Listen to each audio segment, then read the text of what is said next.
my venture is Radicle Coffee Company, and yes, it is spelled that way on purpose. So what does radical mean? I mean, it's a double meaning. Obviously, there's the other spelling of it, which is pretty cool. I like that. But it is also the part of the plant that grows into the roots. And I really like this idea. I really like this name because it is kind of how this idea started. And I feel like it's how everyone starts great, beautiful ideas, whether it's art or science or whatever. It starts really small and it grows into something great. So that's kind of what this business is about. What am I promising? What am I offering? It's going to be a coffee shop like any other coffee shop, you know, great coffee. It's going to have ethically sourced and sustainable coffee, but also offer resources for many different communities. And through workshops, open mic nights, events, speakers, classes, I have a whole list at the end of this PowerPoint if you need to see it. But yeah, I really want to create a community hub for people to come and really feel like they can build relationships and not just grab a $6 latte and leave and go on their way. And yeah, building relationships, great coffee. So who am I? I am Allie. I have a huge passion for making coffee and for helping people. So I put that as a qualification because I think that's really important. If you don't have a passion for something, it's really hard to do well in it, as I've seen. And then also I've been a barista for a couple years, and I've made coffee for my mom for many years before that. And I'm also a business management major graduating this summer. Obviously, I'm an entrepreneurship minor, and also the human side of it, I'm an education and social justice minor. And my goal for this work is to create a prosperous, welcoming, equitable community of diverse beings. So why now? I've seen a trend, I mean, I think we've all seen it, that people, especially our age, really want to know where their money's going. They don't want to just pay for something, and then if they find out that that company's doing something unethical, they're just fine with it. They're like, whatever, they're giving me my coffee. I really think they care about what's going on behind the scenes. Coffee is a continuously growing industry. I have some facts about that at the end too if you have questions. And it also aligns with my personal goals and values. And anywhere I put this business, I'm not planning on being in Bellingham, but there are going to be problems in the community and anywhere in our society that I really think I could help with. So that's why. Target market, my beachhead customer, base customer is high school and college age people. It's not my main customer, but you know, they're the ones that I think don't know where to go if they do need resources for anything, like if they are like, oh, I think I might be trans, or oh, I need food tonight. They don't really know where to go for that, and they might not have someone to ask. You know, there's the target market that is just people who want to drink coffee, want to have a place to work. But my real customer profile is someone like Sam, who can't afford to go to college but really wants to go to free classes and workshops offered, needs a place to work and meet people, wants to drink sustainable coffee, and wants to get information on trans and LGBTQ resources. So they would be my perfect customer. Some subs and alts, obviously big chains like Starbucks, Woods, Dunkin' Donuts. You could just stay home, make yourself a cup of coffee, and Google some stuff. Or other local businesses like Cafe Adagio, Make Worth, other nonprofits that people know about, or roomers and gay bars that have the for-profit business, but they also offer resources for that community. Here's some quick research.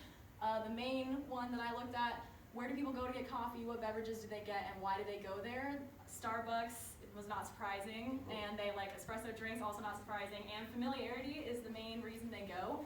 And I think that I could really break into that and make my coffee company familiar too. I have a little menu prototype that shows, like, I really want to have a description of the coffee, make it really understandable for people who don't know really what they're talking about, so you can pass that around. Here's some logo designs done by Kayla Brooks. She's an E1. She did this in like 2 minutes, and so I think I could really build from here, and I love it already. And then next steps, I need to figure out where my location is going to be. It needs to be somewhere that has a market for it, but is also somewhere I want to end up, because that's important too. Working on my financials more, doing some pre-opening marketing and social media, and then developing the logo more and testing it out with potential customers. So thank you. This is my name on Teams. I go by Allie, but it's Allison on Teams. And email me or just ask me questions right now.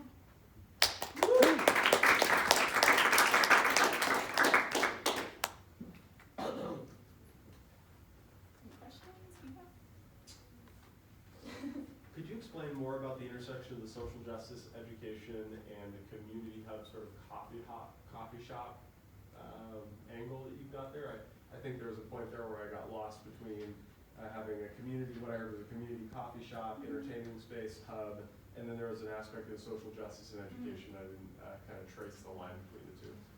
So like what, how am I going, like what kind of resources, or what do you mean? Like what? Sure, so is the idea that it serves both as sort of a library of sorts for that sort of research, while also being a place where people can come and Yeah. work or enjoy coffee or hang out, or it's kind of an entertainment component of it too, maybe? So yeah, it does have that like for-profit, like coffee, and people can come work or have interviews or whatever, but also having the aspect of it that's sort of the, I don't wanna say nonprofit side, but you know what I mean, where we're really giving back to the community, Sure. holding workshops, I don't know, having an information board. I kinda have like some Sure.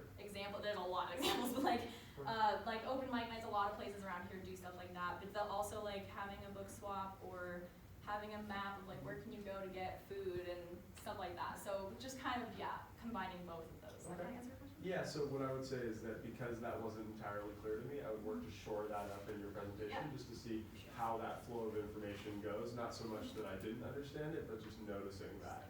Yeah. Gotcha. Yeah, I observed something similar. I'm noticing that there's like 2 offerings, Mhm. which is, that's totally fine, that happens. Damon has 2 offerings for his own business.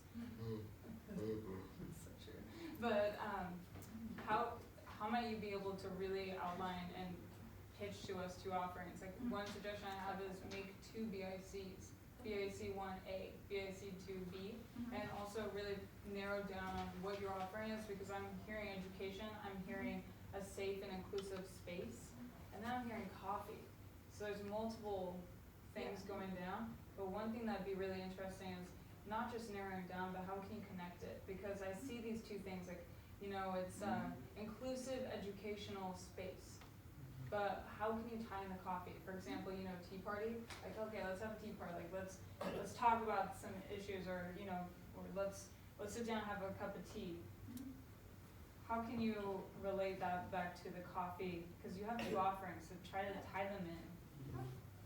I would start out slow on the offering and really focus on getting the coffee in the community speak right before you really branch out into other areas.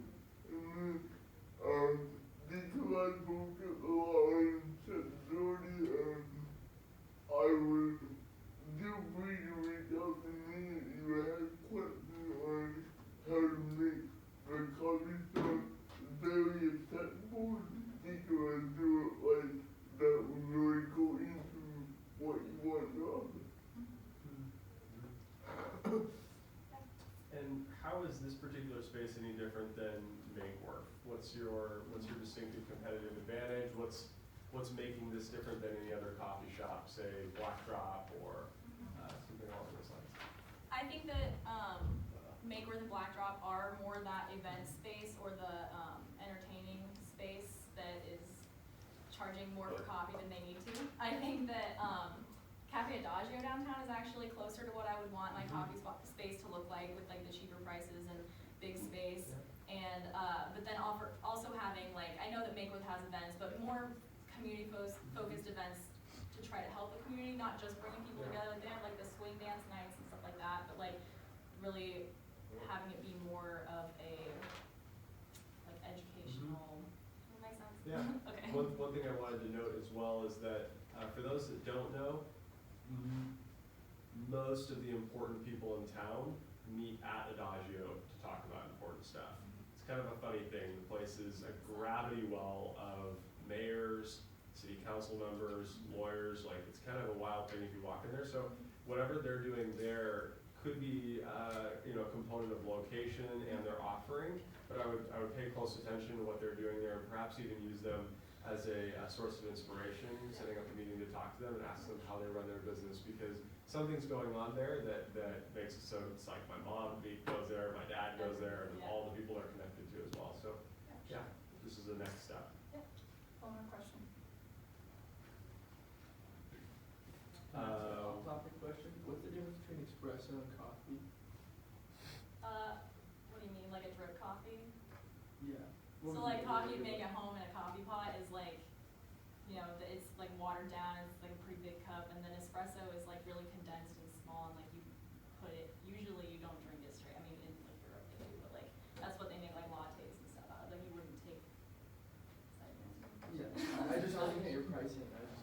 Oh, yeah, I like your it. coffee is a lot cheaper